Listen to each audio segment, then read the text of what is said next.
తెలంగాణ కాంగ్రెస్ కొత్త వ్యూహాలకు పదును పెడుతుంది. గ్రేటర్ హైదరాబాద్లో పట్టు బిగించే పనిగా గట్టిగా ఆ ప్లాన్ అప్లై చేయాలని భావిస్తోంది.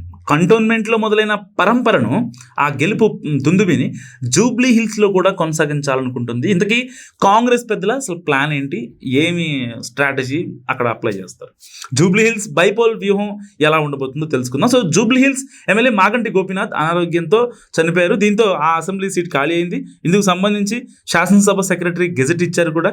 సో అటు కేంద్ర ఎన్నికల కమిషన్కు పూర్తి సమాచారం చేరింది. ఈ క్రమంలో ఇక ఉప ఎన్నికల దిశగా కదలికలు మొదలయ్యాయి. అందరికంటే ముందుగా అధికార కాంగ్రెస్ పార్టీ ఈ విషయంలో ఎక్స్ట్రా ఫోకస్ పెట్టినట్టు కూడా కనిపిస్తుంది. ఎందుకంటే ఉప ఎన్నికల్లో అనుసరించాల్సిన వ్యూహంపై గాంధీ భవన్లో ఆల్రెడీ చర్చలు స్టార్ట్ అయిపోయాయి కాబట్టి, సో అవడానికి ఇది బీఆర్ఎస్ సిట్టింగ్ సీట్ అయినా అధికార పార్టీగా గెలిచి మన ఖాతాలోనే వేసుకుంటేనే మర్యాద అన్నట్టుగా ఉందట తెలంగాణ కాంగ్రెస్ పెద్దల అభిప్రాయం. సో అందుకే అన్ని సమీకరణాలను పరిగణలోకి తీసుకుని అభ్యర్థిని ఎంపిక కూడా చేయాలనుకుంటున్న సమాచారం. 2023 అసెంబ్లీ ఎన్నికల్లో జూబ్లీ హిల్స్ నుంచి కాంగ్రెస్ అభ్యర్థిగా మాజీ క్రికెటర్ మహమ్మద్ అజారుద్దీన్ పోటీ చేశారు. అలాగే మజ్లిస్ పార్టీ తరఫున నవీన్ యాదవ్ బరిలో ఉన్నారు. కానీ ఎన్నికల తర్వాత నవీన్ యాదవ్ కాంగ్రెస్ పార్టీలో చేరారు. ఇలాంటి రకరకాల బలాబలాలను కలుపుకొని జూబ్లీ హిల్స్ ఉప ఎన్నికలో గెలిచి గ్రేటర్లో సత్తా చాటే దిశగా కాంగ్రెస్ పావులు కలుపుతున్నట్టు కూడా సమాచారం.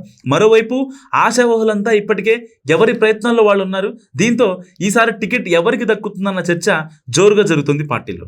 జూబ్లీ హిల్స్ అసెంబ్లీ కాన్స్టిట్యున్సీలో ముస్లిం మైనార్టీ ఓట్లు చాలా కీలకం. అలాగే ఎంఐఎం ఓట్ బ్యాంక్ కూడా చాలా తక్కువ అని చెప్పాలి. సో ఆ పరిధిలో మజ్లిస్ కార్పొరేటర్లు కూడా ఉన్నారు. ప్రస్తుతం అయితే కాంగ్రెస్తో ఎంఐఎంకు కొంత సఖ్యత ఉంది కాబట్టి పతంగి పార్టీ మద్దతు కోరే అవకాశం కూడా ఉందని కూడా అంచనా వేస్తున్నాయి రాజకీయ పొలిటికల్ పండిట్స్ వీళ్ళు ఉంటారు కదా. సో ఆ దిశగా కనుక రెండు పార్టీల మధ్య ఒప్పందం కుదిరి ఎంఐఎం బరిలో దిగకుండా కాంగ్రెస్కు మద్దతు ఇస్తే మ్యాటర్ వేరేగా ఉంటుందన్న మాటలు కూడా వినిపిస్తున్నాయి. సో ఇటు కాంగ్రెస్ ఆశావాహుల లిస్ట్ కూడా పెరిగిపోతుంది. 2023 ఎన్నికల్లో పోటీ చేసి ఓడిపోయిన అజారుద్దీన్ తనకు మరో ఛాన్స్ ఇవ్వమని గట్టిగా అడుగుతున్నారు. అలాగే నవీన్ యాదవ్ కూడా హస్తం గుర్తు మీద ఒక్క ఛాన్స్ అంటున్నట్టు కూడా తెలుస్తుంది. అటు పీజేఆర్ కూతు విజయారెడ్డి కూడా తనకు టికెట్ ఇవ్వాలని పార్టీ పెద్దలను అడుగుతున్నట్టు కూడా సమాచారం. అయితే గత ఎన్నికల్లో ఖైరతాబాద్ నుంచి పోటీ చేసి ఓడిపోయిన విజయారెడ్డి ఇప్పుడు జూబ్లీ హిల్స్ అడుగుతున్నారని, అందుకు పార్టీ పెద్దలు సిద్ధంగా లేరన్న మాటలు కూడా వినిపిస్తున్నాయి కాంగ్రెస్ వర్గాల్లో. ఆల్రెడీ ఆవిడ ఖైరతాబాద్ నుంచి పోటీ చేసింది కాబట్టి మళ్ళీ ఒకసారి ఇచ్చే అవకాశం ఉందా లేదా అనేది అది పార్టీ వర్గాలు డిసైడ్ చేయాల్సింది. బట్ ఈ బీఆర్ఎస్ నుంచి కాంగ్రెస్ చేరిన కార్పొరేటర్ మాజీ డిప్యూటీ మేయర్ బాబా ఫసీయుద్దీన్ కూడా టికెట్ రేస్లో ఉన్నారట. సో ఎన్ఎస్యుఐ అధ్యక్షుడు వెంకటస్వామి కూడా టికెట్ అడుగుతున్నట్టు కూడా సమాచారం.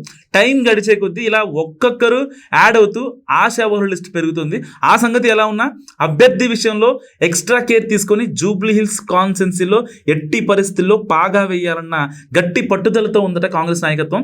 గతంలో కంటోన్మెంట్ ఉప ఎన్నికల్లో గెలిచిన కాంగ్రెస్ జూబ్లీ హిల్స్ని కూడా కైవసం చేసుకుని గ్రేటర్లో పట్టు పెంచుకోవాలని అనుకుంటుంది. సో ఎట్టి పరిస్థితుల్లో దాని మీద ఆ స్ట్రాటజీ వర్కౌట్ చేయాలా ప్లాన్ చేస్తుంది కాంగ్రెస్. ఈ పరిస్థితిలో అభ్యర్థి ఎంపిక ఎలా ఉంటుంది, జూబ్లీ హిల్స్ నుంచి కాంగ్రెస్ అభ్యర్థి ఎవరైతే బాగుంటుందని మీరు అనుకుంటున్నారో కామెంట్ రూపంలో చెప్పండి.